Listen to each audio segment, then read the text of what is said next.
Hi guys, this is Bond Free from L World, and this is FOE Advance, where we look to advance gameplay with micro strategies in a podcast and commentative format. Today we are going to talk about this fall event 2024 and a building that you should not ignore trying to go after if you want to make cider gardens and or jumping pumpkins. And this is a key building because it's only awarded at certain levels of gameplay in the leagues. So in order to get a level 1 Grape Stompin Festival, and I'm going to go into all these details, especially with how the cider gardens are created by this thing, you only have to get to apprentice. And then if you get to professional, you also get a level 1. If you get to star, which is top 1%, which is approximately per server about 250 players would be able to get the level 2, which essentially just gives you more fragments of the vineyard selection kits. Okay, so a level 1 gives you 10 fragments, and a level 2 gives you 20 fragments, and BG doubling does apply to this building. So, and it is a special building, so you can use finished special productions, things like that, to double, triple, whatever, flip this building sequentially if you want to. You got to motivate it each time or polish it, whatever, but that is doable. And so last year I decided to go ahead and strive to get the level 2, and I did. It did end up costing me quite a few diamonds. I think I ended up having to spend around 30,000 diamonds to get to that point, and there was a lot of push right in the last 24 hours of the game. And I'm going to talk about some hidden things that a lot of people don't know about related to which colors you need to be pairing for the most valuable or certain specific types of awards you're going after. So these all look similar in the fact that they're shapes that you put together to play this game, but different colors mean different things in different categories of awards. So I have a web page that I brought up. I'll show that in a little while about what you want to reference for that, depending on what you're going for. So again, there is time still in the fall event as of publishing this video to get some vineyard action going, as well as to get this Grape Stompin Festival. So you can, for example, have autumn vineyards without a Grape Stompin Festival, and that's fine. Just these alone will eventually make the fragments enough fragments to build the Granny's Aurora apple trees and the Shroom Thrones. So the Shroom Thrones give you fragments for pumpkins, and the Granny's apple tree gives you fragments for cider gardens. Now, of course, in my opinion, cider gardens are far more long-term useful than a pumpkin because they don't take a road, and they also do not negate any population. Whereas the Jumpin Pumpkins, they give these buildings have different levels and different types of attack percentage buffs, but as you can see, the pumpkin takes away happiness, which again I've addressed that in past videos, don't really care. But what you don't see here is that it takes away a ton of population. So let me show you what that looks like. So let's just talk about the pumpkin for a minute.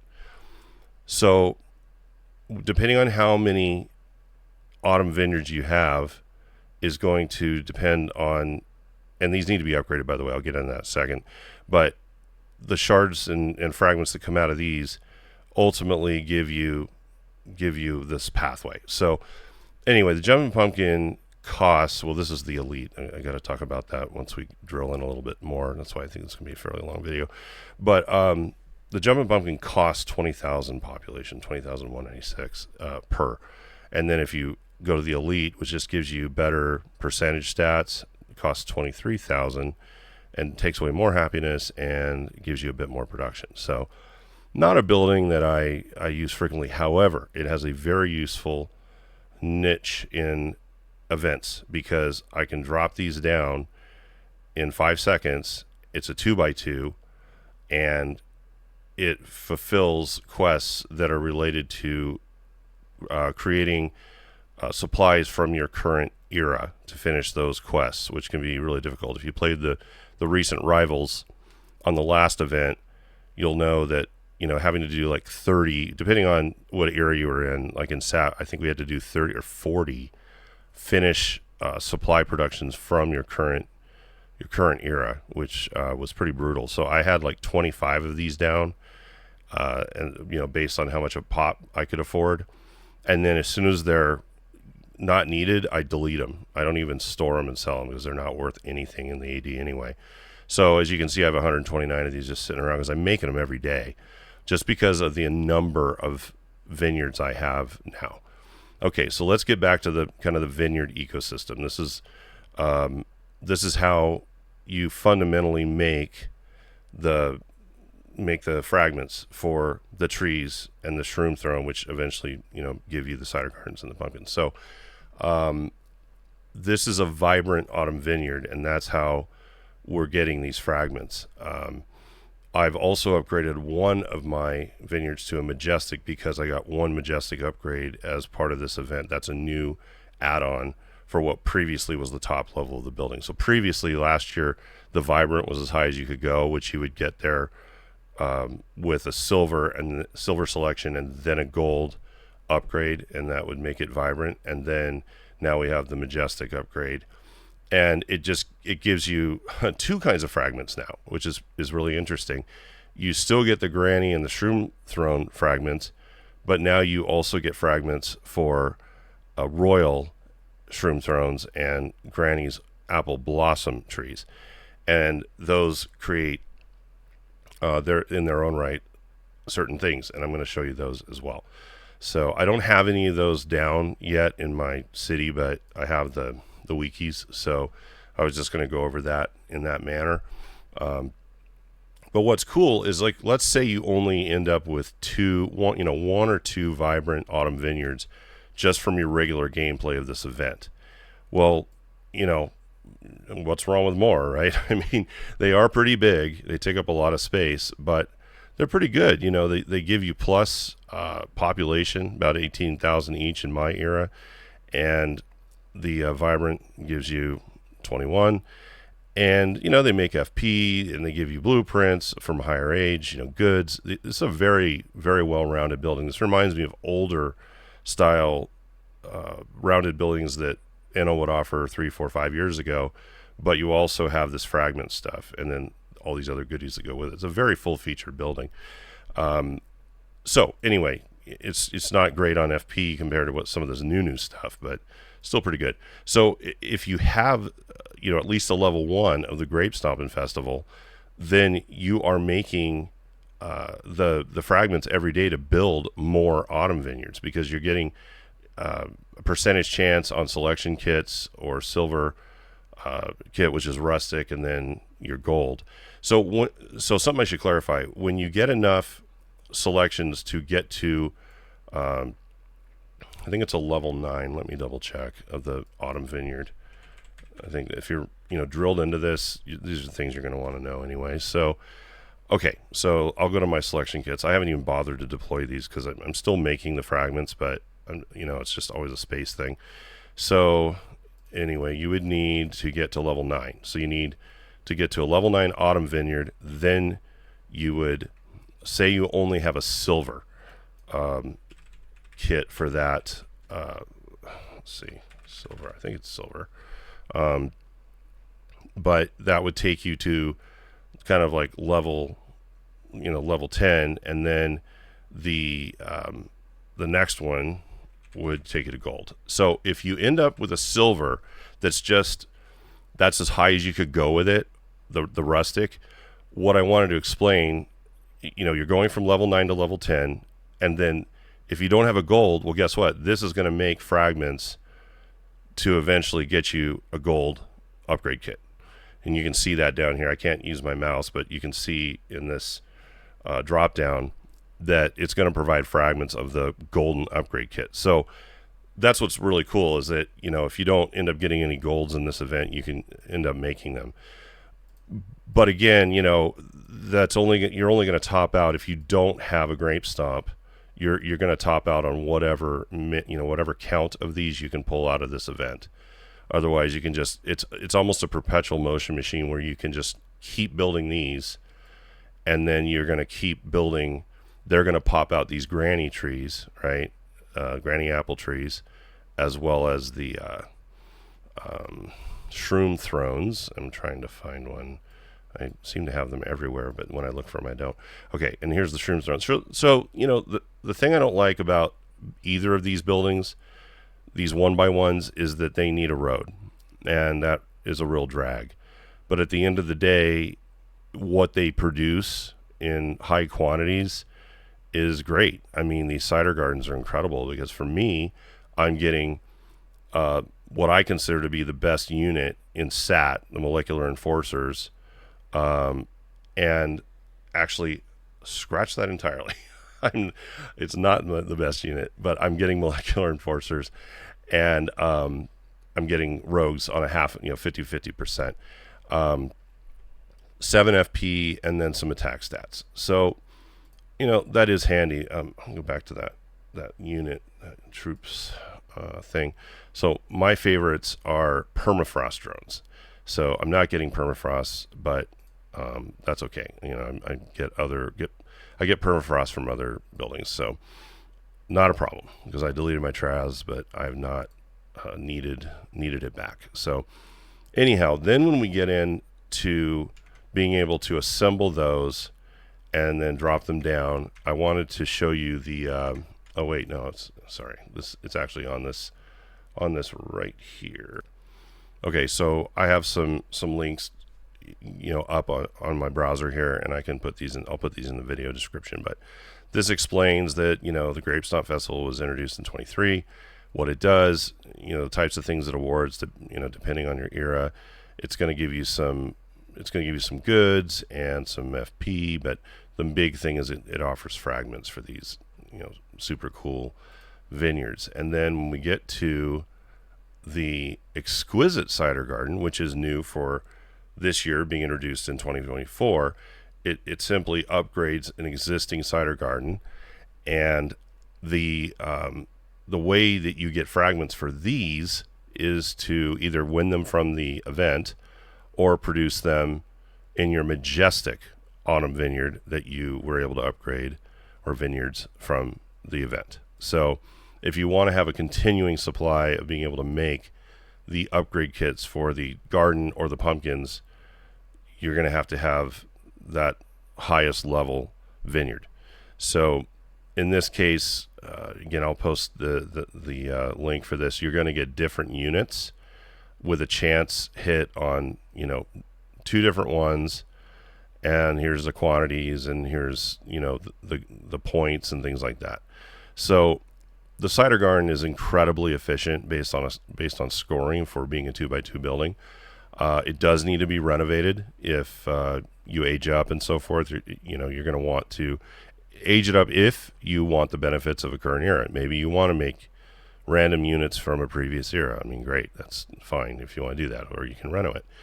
Okay, so then we're going to move on to this wiki is like the overall event, and it's interesting because a lot of this event is kind of recycled from 23. So I don't know why they do this, but with the jars, but they've got the candy here, and then they're talking about the the matches of the colors, right?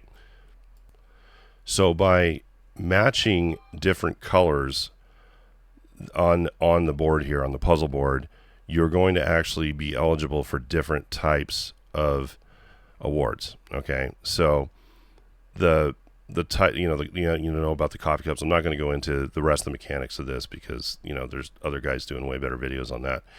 But let's go back to these desserts, which they're calling them, of course, and they just look different than these, but it all applies to the colors. So when you have the purple, you're going to get prizes in these categories, forge points, SOK fragments, but it's not limited to that. So I found another page that's a little bit wonky looking, and I don't think it was fully updated, but it's going to get us a lot more specific information about how many of these colors you need to come up with when you match them in order to be eligible for certain things. So let's pop over to that, which is this one just called, it's under the fandom, so not the wiki, like totally separate website, but check this out. So if you say, look, I want an Epic selection kit, they didn't even update, even though this says for 24, they didn't update that it was an Epic Fall 2024 selection kit, but it's the same thing this year as it was last year. So these kits are very useful, very powerful in the game. I usually, when these come up as a daily, I save up for these because they are so incredibly flexible. There's so many options. I mean, you can build the cider gardens with them. You can build a Jumpin Pumpkin with them, things like that. So there are other ways to make these buildings. But again, I'm talking about this ongoing, never-ending production flywheel of those types of buildings. So in the case of, say you want to go after sunflower oil presses, I know I haven't addressed those in this video. It's just going to get too long if I do. If you want to go after the oil presses, by all means do it. I think that building is excellent for like players that are in lower mid-level eras that are wanting a big jump on some of the benefits of it. I've just ended up storing mine just because of the space. They're just so big, and they just don't do the same things that the other buildings do from a value proposition standpoint. So, but if you want them, if you want to go for those, the more green desserts that you match that are touching, the more chance you get at sunflower oil press selection kits. Okay, so you're never going to get those if you match up, say, purples. Purples are never going to give you anything, specific to that, to the oil press. However, purple will give you selection kits, which is really cool. Then orange, you get into, you get into these high areas. You get cider garden upgrade kits, Jumpin Pumpkin upgrade kits, and that's pretty useful, especially if you didn't end up with one or more of the exquisite, whatever it is, the upgraded majestic vineyards. So then we come down to red, and I'm not going to try to read all of this, but this gives you an idea, right, of the different colors. So this could really play into which puzzles you want to lean into, right? Because not every puzzle has every color, and that's key to understand. Like so say this example here, you're going to have these colors, but you're not going to have any white, for example. There's no white on this one. So it just has to do with, well, I shouldn't say white. I think now it's orange. My bad. So actually, no, there is white. Okay. So anyway, these alternate, and you'll get different combinations of them. So for example, if I see a bunch of purple and a bunch of orange and the red and the green, I'm going to go for oranges and purples because I want, say, perhaps that, the oil thing, I'm just saying as a general as a player, or I want the purples, which give me the selection kits. Okay. So don't want to risk repeating myself over and over, so I'm just going to move on from that. So I will post this link so that you can use it for what it's worth. And then, let's see, we covered that. Grape Stomp.